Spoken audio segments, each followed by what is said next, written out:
Bora, eu tenho que me arrumar, velho. A Rafaela vai chegar, moleque. Eu não sei onde tá nada. Bora, olha isso aqui.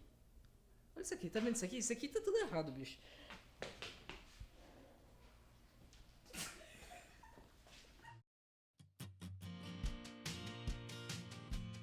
Fala, galera do MOD. Estamos agora no quadro de MOD Entrevistas. Meu nome é Lucas, eu sou apresentador. Essa aqui é a Rafaela. Como é que você está? Tudo bem? Eu estou muito bem, muito Tudo obrigada bem. pelo convite, estar aqui é emocionante. É uma honra pra É gente. uma honra.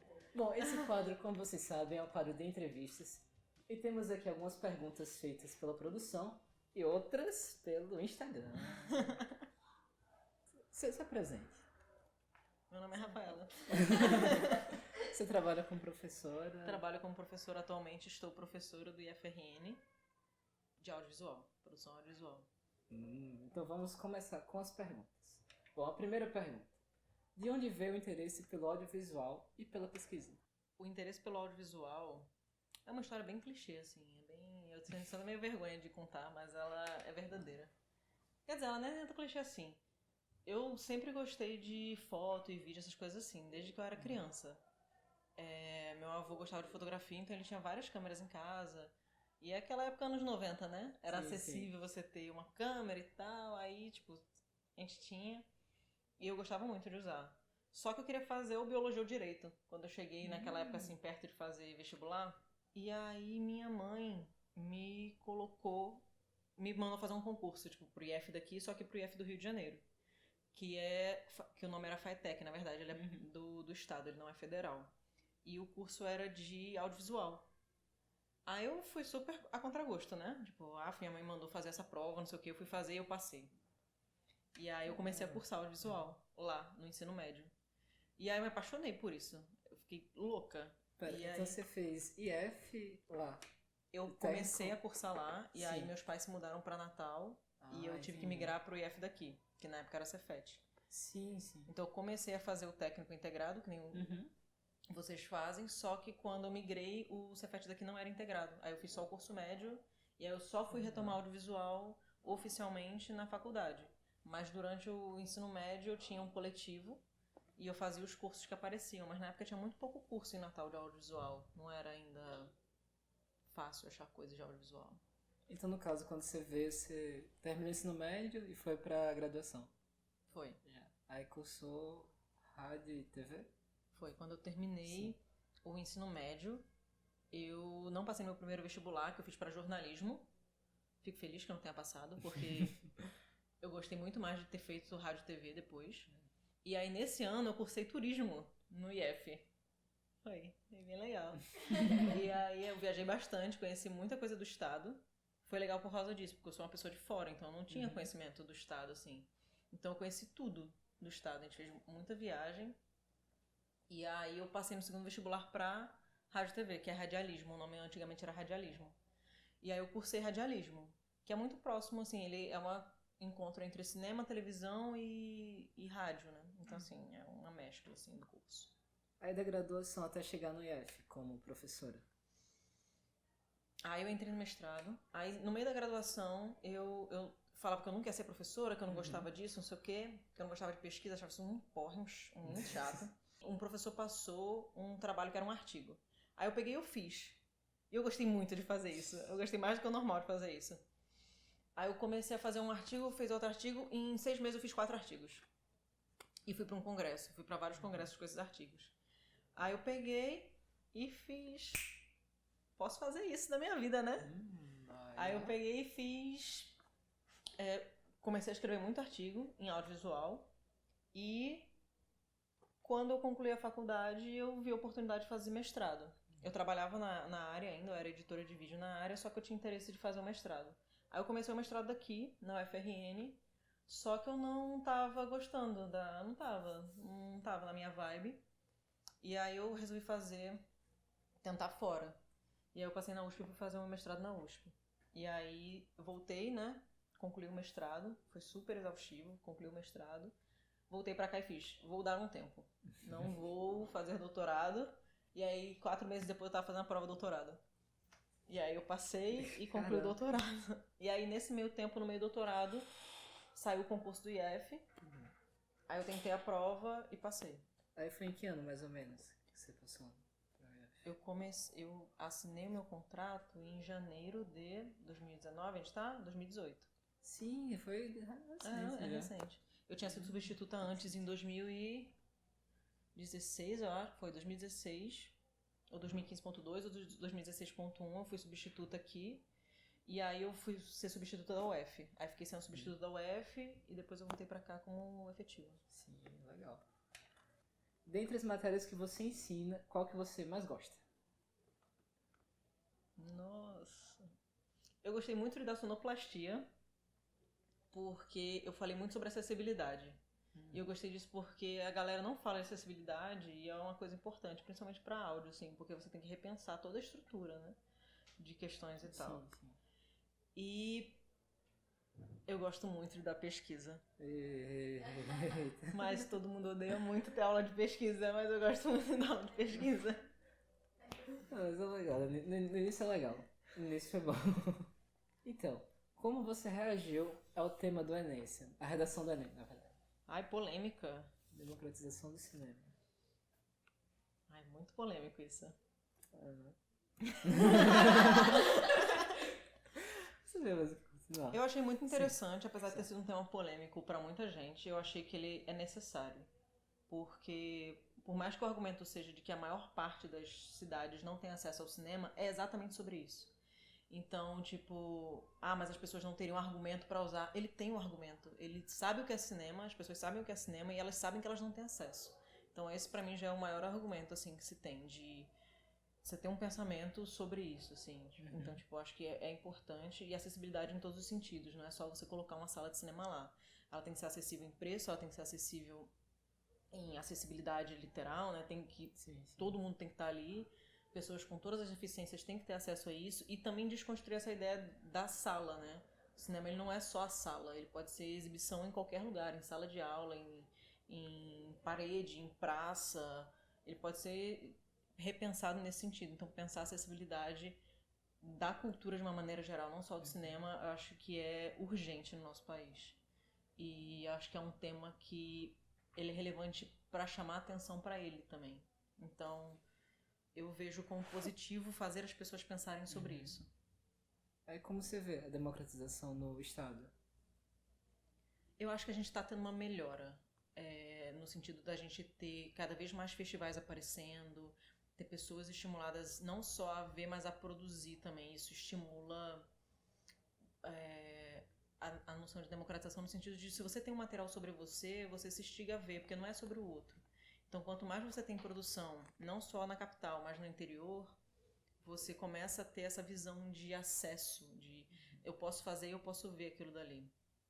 E eu acho que a pulverização, não só do cinema como produção, mas como os festivais que acontecem dentro do estado é muito legal, assim, e tá aumentando. A questão agora é manter e aumentar. Nunca reduzir, sempre manter e aumentar. Quais as áreas do audiovisual você tem mais interesse em estudar? Eu gosto muito de imagem, eu gosto muito de entender como é que você constrói informação com imagem, de uma maneira geral. E aí envolve tudo, envolve curso, cenografia, figurino, envolve muita coisa, assim.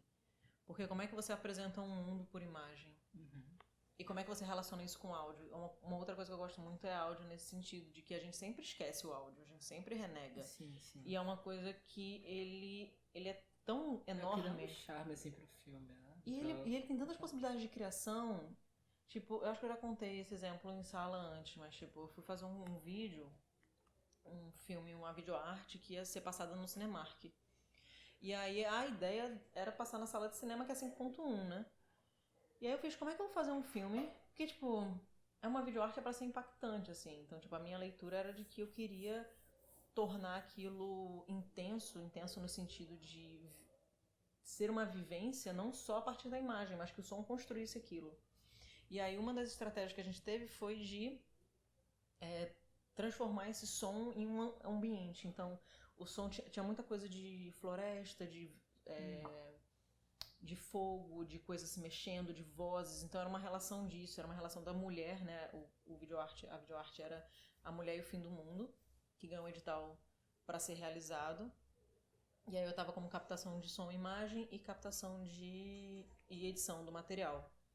E aí, dentro disso, a gente pensou em brincar com esses sonhos. Então, tipo, aproveitar o 5.1 do cinema e jogar os sonhos tridimensionais, assim. Então, você tinha essa relação do ambiente com o ambiente da cena, mas fora daquilo. Tinha muita coisa que estava na cena que ela não pertencia só à imagem, mas ao som. É uma coisa que eu gosto, assim, de... essa temática de tornar imersivo, tornar o audiovisual imersivo, assim.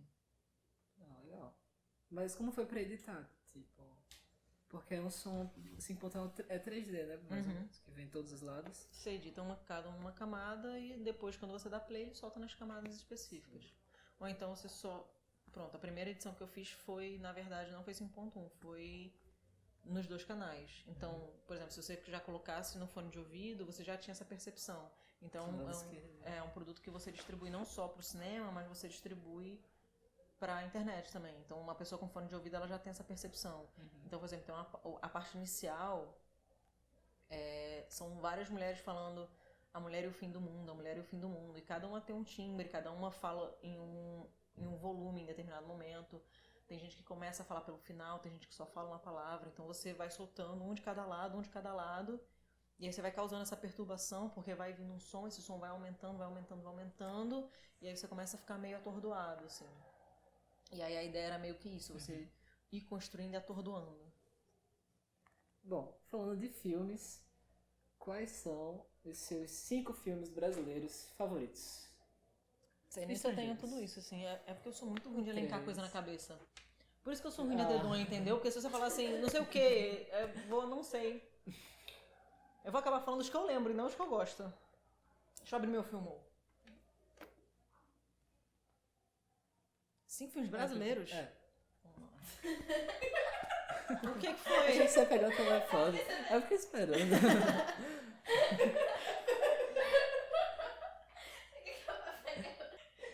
Eu tenho. É porque eu não vou lembrar dos nomes das coisas. Eu sou péssima nisso. Tem um curta muito bom que eu gostei. De toda a produção nacional, teve um curta que eu gostei muito. Vamos lá, tem... acho que Central do Brasil é um excelente filme. Ele marca um momento do Brasil muito importante. É super clichê falar o Central do Brasil, mas é um filme muito relevante. Ele exporta o Brasil, ele faz uma outra pegada. Tem um curta, que eu não vou lembrar o nome. Tava no Curta Caicó do ano passado. E ele é com o Tônico Pereira. Edson, acha e coloca aqui o nome do curta. Ele é muito bom. Ele é muito bom. Ele é tipo, muito bom. E tem um filme outro muito bom também. Eu acho que o anterior é perfeito.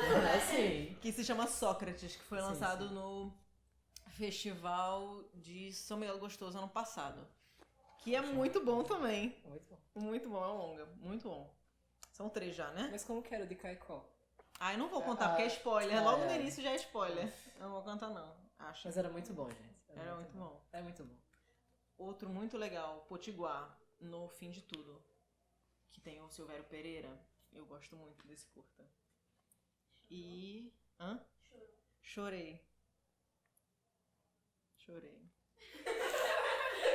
Eu sentei e comecei a ver o filme, né? E tipo... sabia nada do filme. Comecei a ver, aí beleza, menino negro da periferia, não sei o que, eu falei, vai ser massa, não sei o que. Aí comecei a ver, e a história começou a se revelar, porque como eu não sabia das coisas, ela ia se revelando. E aí acabou o filme, tela preta, subiu os créditos. Quando subiu os créditos, eu comecei a chorar, porque eu fiquei uns 10 minutos sentada na cadeira chorando, me recuperando, aí eu levantei e saí, como se nada tivesse acontecido. Tem que estar preparado. Sai.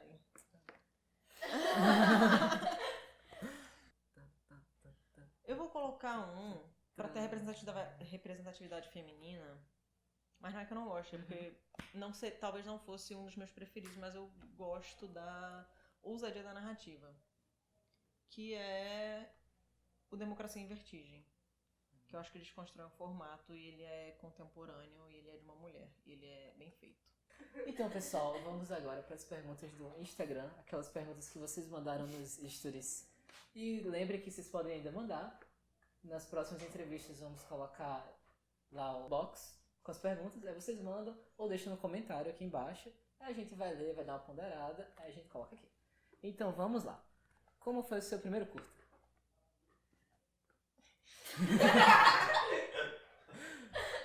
tudo sobre curta, né, cara? Caramba. É porque é uma produção acessível pra gente. É, muito bom, legal. Meu primeiro curta foi quando eu tinha uns 15, 16 anos. Como é que eu posso... Era uma história... Eu nem lembro como é que era a história. Era tipo um assalto, um negócio assim. Ah, ficou legal, mas ficou horrível. Eu nem lembro se eu editei e fiz versão final. Acho que eu nem tenho esse material mais. Aí meu segundo curta, a gente pintou um amigo meu de preto da cabeça aos pés, porque ele fazia um monstro. Eu era azul, marinho, eu era preto. Era uma tinta escura, porque ficou nele depois. Aí a gente fez um negócio de cartolina. Era muito... Direção de arte, ó. Aí depois na faculdade melhorou o primeiro curso. É como foi o primeiro da faculdade? Que vale, né? Que é o que vale. Não, os outros também, vai. O primeiro da faculdade era bem videoarte também. Sim. Bem experimental, porque é isso a vida. Não tinha áudio captado, porque não tinha como fazer áudio captado. Era aberta a leitura, entendeu?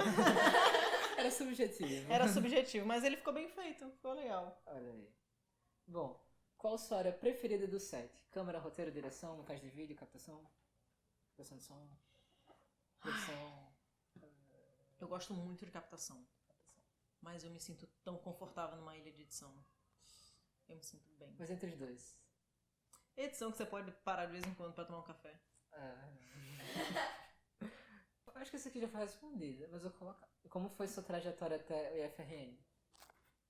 Eu peguei o carro hoje de manhã. Aí eu tive que passar no Central pra deixar um negócio. Eu passei no Central, tava um trânsito desesperador.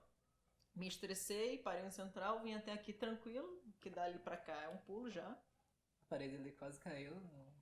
Aí eu parei num lugar mais seguro. Foi. Não tem uma obra aqui do lado, então derrubando as paredes, mas estamos aqui. Uma mulher do audiovisual que te inspira? Uma que me inspirou a estar aqui hoje foi Kátia Coelho. Ela é uma diretora de fotografia. Ela foi minha professora em São Paulo, num curso que eu fiz de fotografia. Ela é a primeira mulher a ter dirigido a fotografia de um longa no Brasil.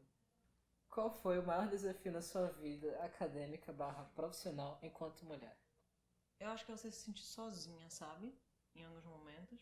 Não é uma situação específica, mas você sentir que você podia estar ocupando lugares e você não está, e você não sabe o porquê que você está. Mas ao mesmo tempo é muito recompensador você ver que isso está mudando, sabe? É lento, mas que está mudando. Na época que eu comecei, eu era a única editora mulher que tinha na faculdade.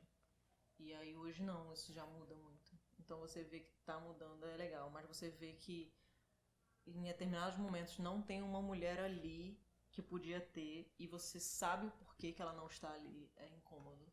Qual o trabalho audiovisual que você mais se orgulha de ter feito? O que eu mais me orgulho... Eu acho que o Mulher e o Fim do Mundo eu me orgulho muito. Porque, caraca, mudou muito minha cabeça, assim. Foi uma vivência muito boa. A premissa era que a gente ia fazer uma vivência de 8 mulheres, se não me engano eram 8 mulheres, em um final de semana. Ia ser cada uma ia apresentar uma performance e eu junto com Sara íamos fazer o registro disso, que foi o que a gente fez. E estar envolvida nesse processo só com mulheres foi muito legal, assim.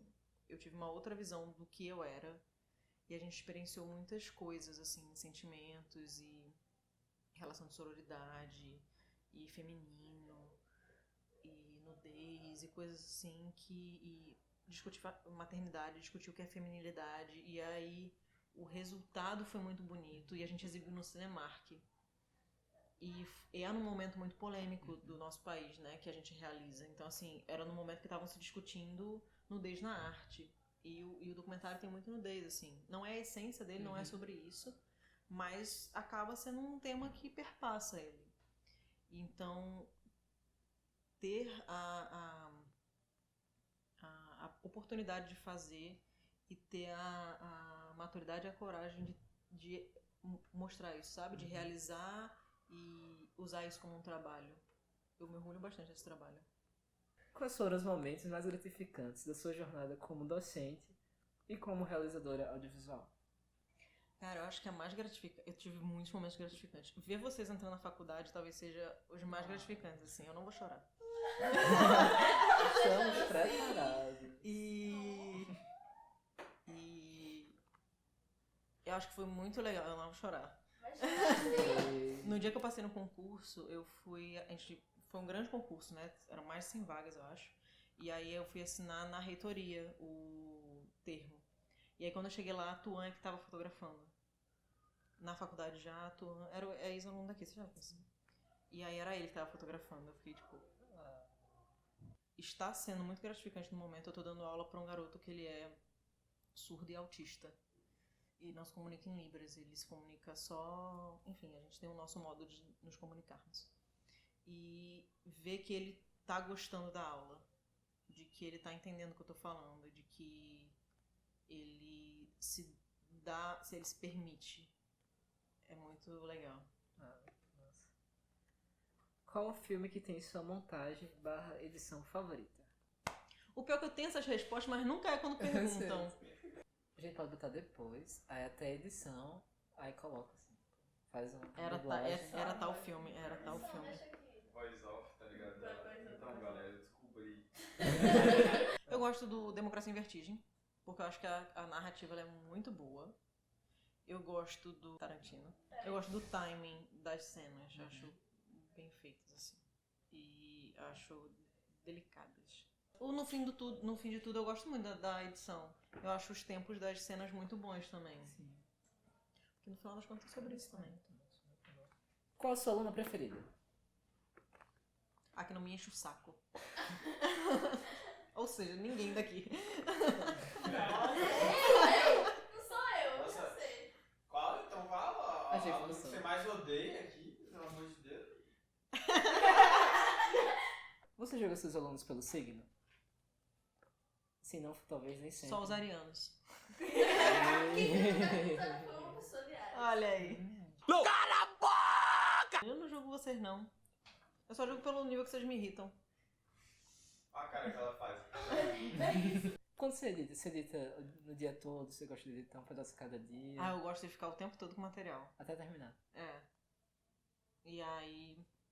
Ah, eu gosto. Eu gosto de sentar e só sair quando eu acabar o negócio. Mas isso pode virar, tipo, 3 dias. E assim, mas tipo... Eu entendo que você precisa de pausas, né? Não é Não. literalmente sentar e fazer um negócio. Então, tipo, se eu não tô afim de fazer, eu tiro 10 minutos, meia hora, vou fazendo não sei o quê, aí vou fazendo. Lanche, almoça, volta, vem. É. Tem um bebê chorando. Eu acho que só eu estava escutando. Não. Ninguém chama dos bebezinhos. Ele vai descobrir que nunca teve um bebê, que isso na verdade é uma voz que ninguém ouve, só a gente. Mano, meu Deus, vê se tem Não, alguém eu ali tô fora ouvindo com o bebê. também. Eu também tô ouvindo. Não é Então só a possível, gente velho. ouve. Você prefere dar aulas para graduação ou ensino médio? Eu gosto mais do ensino médio. Ensino médio? Por quê? É. Porque eu acho que vocês têm mais paixão. Às vezes no ensino superior você tem tanta coisa na cabeça, você tá trabalhando e não sei o quê, e tem menos tempo, porque você tá em outras atividades. E aí você tá tão estressado que você se esquece de se envolver, você não consegue ter motivação pra se envolver. E no ensino médio, vocês geralmente estão mais focados em... Não é todo mundo, claro, tem gente que tem que trabalhar também, mas a maior parte está focado em estar na escola e fazer as atividades da escola. Então vocês geralmente são mais engajados. Então, galera, temos um joguinho. E como é esse joguinho? Ele é um pouco experimental. Mas eu acho que vai dar certo. Vai dar certo. É assim, temos aqui algumas palavras. Aí você vai ter que falar a definição delas com outra palavra. Por exemplo, digamos que eu fale... sei lá. Chocalho, eu falo bebê. É. Pronto. Tem que ser da família ou eu posso... Não. Tem que ser a primeira palavra que vem na minha cabeça, é isso? Era pra ter mais palavras aqui, eu acho. Arranjei. Arranjem aí. Vai, Sejam produção. criativos. Produção não. Produção. Figurino. Aqui, produção. Não, legal que eu falei pessoa bem... Dá pra produção Produção. criativa. É. Luta Não aí. é criativa. Vai dar certo. Eu fingi que você sabia uma coisa. Então vamos lá. Primeira palavra, pesquisa. Ai, paixão, eu acho. Educação. Coletivo. Audiovisual. Cansativo. Cinema. Audiovisual e cinema... É. Cinema... atualizado. Fotografia. Annie Leibovitz. Cinema nacional, caramba. Eu até gaguejei aqui um pouco, porque... Cinema nacional. Muito bom. E F? Uma grata surpresa. Era só uma palavra, né? É. Desvirtuei a brincadeira. Tudo bem. Produção? Tem mais palavras? Tem duas palavras. Duas palavras, quais são as Vai palavras? falando Falei. Natal. Natal. Papai Noel. Eu acho, só que Natal Era a é cidade? ele, Ah, é. tá. Quente. Carioca, né? Colonizadora. Sai daqui. Rio de Janeiro. Rio de Janeiro? É. Não voltaria. Gente. Não, pra morar. Ah, Pra entendi. visitar a qualquer hora. Cidade Alta. Gostou não. Rocas. É porque o Cidade Alta é uma grata surpresa. Porque se fosse o IF, era tipo. É tipo minha casa. Esse vai colocar emoji de coração agora. A edição vai sair, cara. Porra. You so fucking precious when you smile. Yeah. Hit it from the back and drive you wild. Esse foi o nosso vídeo, pessoal. Muito obrigado se você assistiu até aqui. Muito obrigado, Rafa, por ter estado Obrigada a vocês pelo compartilhando convite. esse momento conosco. Foi maravilhoso. Se você gostou, deixa o seu like, compartilha, escreve um comentário, diz o que você achou, segue a gente no Instagram, vê nossos stories. Eu quero desejar um monte de coisa boa pra você.